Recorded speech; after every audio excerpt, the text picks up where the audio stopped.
What is going on, everybody? Listening live to another Real Steel Sports broadcast. It is Super Bowl week, and your marvelous host, James Krasnerick, has decided every weeknight I'm going to do a different top 10 list involving the Super Bowl and any subplots that may surround it. Last night, I broke down the top 10 Super Bowl games to have been played. Number one on that list, taking the cake, was the New York Giants' victory of the New England Patriots in Super Bowl 42. Tonight, this isn't so much about Super Bowl, but this is more or less about to do with another event this weekend, the annual induction of NFL Hall of Famers.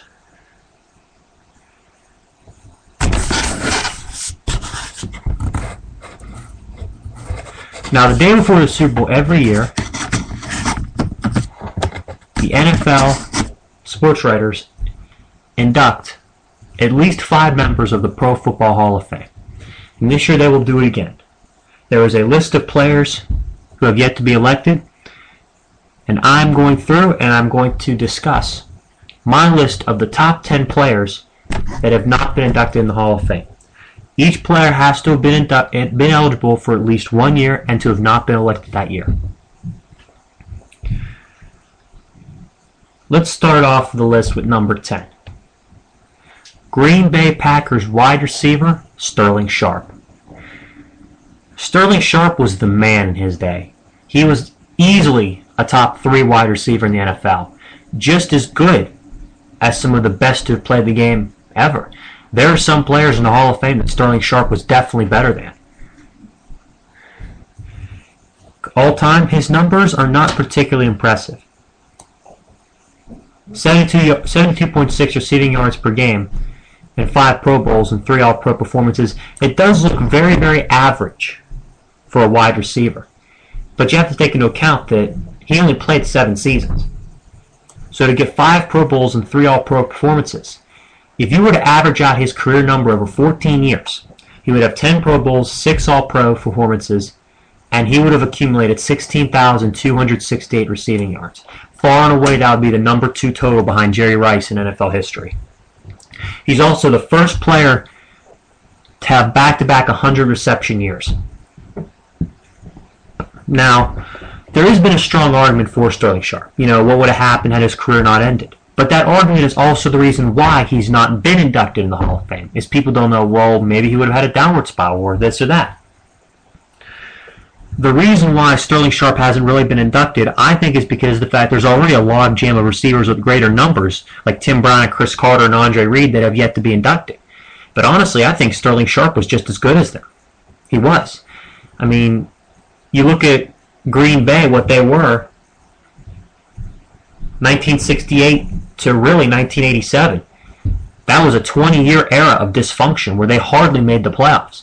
They drafted Sterling Sharpe, and he was there that 1 year that the quarterback Don Majkowski had an incredible year, and they made the playoffs. He was there early on in Brett Favre's tenure.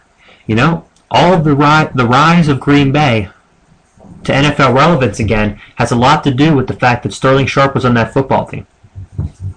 What set Sharpe apart from a lot of other receivers, he was very physical, could take big hits, and was a very, very underrated blocker. But more importantly, when he got the football, he wasn't going to go down the first contact. Yards after catch, he was going to make plenty of yards after the catch.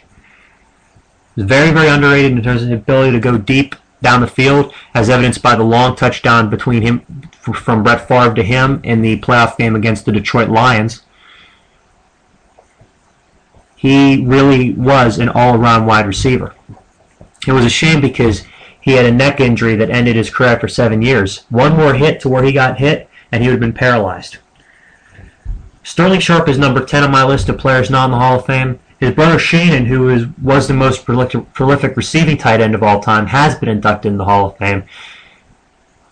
And I believe it's only a matter of time before Sterling gets in. Moving on, number 9. Steelers defensive end L.C. Greenwood, 1969 to 1981. Now, a lot of people want to give credit on the defensive line to Joe Green. Because, I've considered Joe Green one of the greatest defensive players of all time, the best interior defensive lineman to ever play. But L.C. Greenwood, people don't give him credit.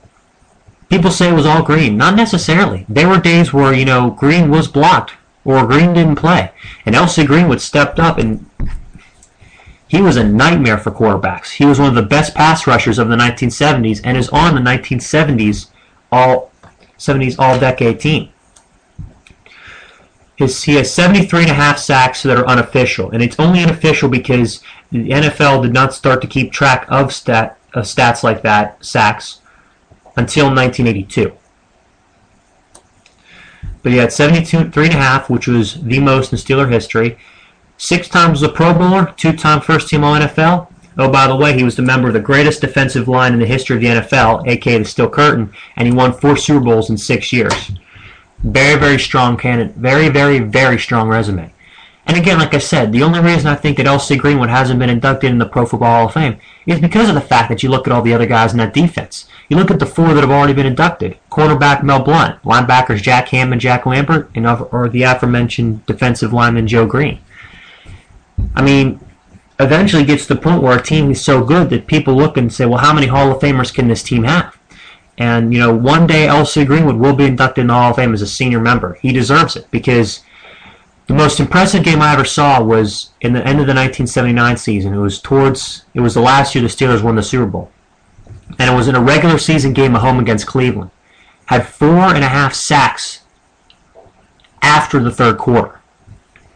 The Steelers would win the game in overtime on a field goal. But to have 4.5 sacks in one period of play, that's just unbelievable. That's a number that, that's an NFL record that will never be broken. That has to be a record because I can't honestly imagine anybody else getting at least 3 in one quarter, let alone 4.5. Just phenomenal.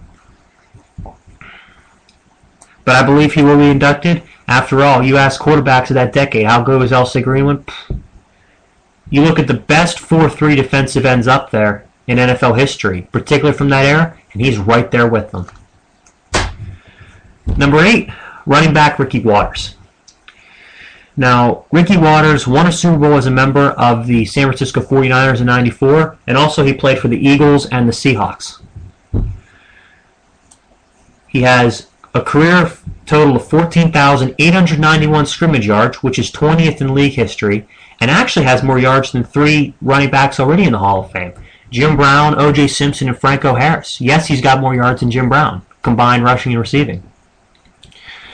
He did score 5 touchdowns in one playoff game against the New York Giants in 1993. I mean, the 49ers won that game in a blowout, and he had an incredible game. He on the sideline was quoted as saying, I got one for my mom, my dad, my sister, and my nephew. And then, of course, the next year, he would score 3 touchdowns, a couple of them through the air, as the 49ers would go on to pound the San Diego Chargers in Super Bowl 29. Now, Ricky Watters, over 10,000 yards receiving, 10,000 yards rushing, over 4,000 yards receiving. A lot of people are probably curious as why he's not in the Hall of Fame. His character flaws. 1995, it's the year after the Niners won the Super Bowl. He went through free agency and he signed with the Eagles. Late in the game against the Tampa Bay Buccaneers in the season opener, Ricky Watters was targeted down the field by Randall Cunningham. Ricky Watters doesn't full extend for the football. It's incomplete because the defender was there and was going to hit him. And he just kind of half-assed sticking his arms out and eventually just pulled him back in. And in the post-game interview, he was asked about that, and he said, for who? For what? That has been one of the reasons I think why he hasn't been inducted in the Hall of Fame, because a lot of people remember that. They realize, he wasn't really sometimes a team player.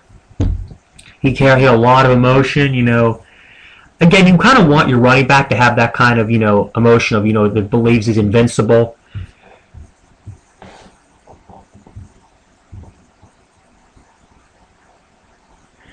But at the same time, you want a guy who's got at least a decent head on his shoulders. That doesn't, say stupid things like that could harm himself, his reputation, or his team. But anyways, I think Ricky Watters will get in the Hall of Fame eventually. I mean, he's got, he's definitely one of the most underrated players in league history.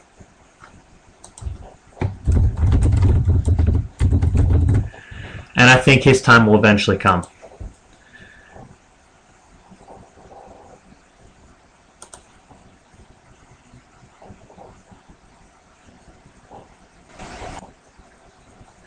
But, you know, a lot of people will not probably vote for him because he was a loudmouth, but you look at the numbers he posted. I mean, 10,000 rushing yards, 4,000 receiving yards. That's pretty good numbers. Not a whole lot of running backs are that balanced. And I think that it definitely goes to show that he was a very, very, very, very underrated player. All right, that's the first segment of my list. Coming back, numbers 7 through 5. We got 3 legends. Each of them wore black, not all for the same team. And one who might be the most underrated player at his position in NFL history.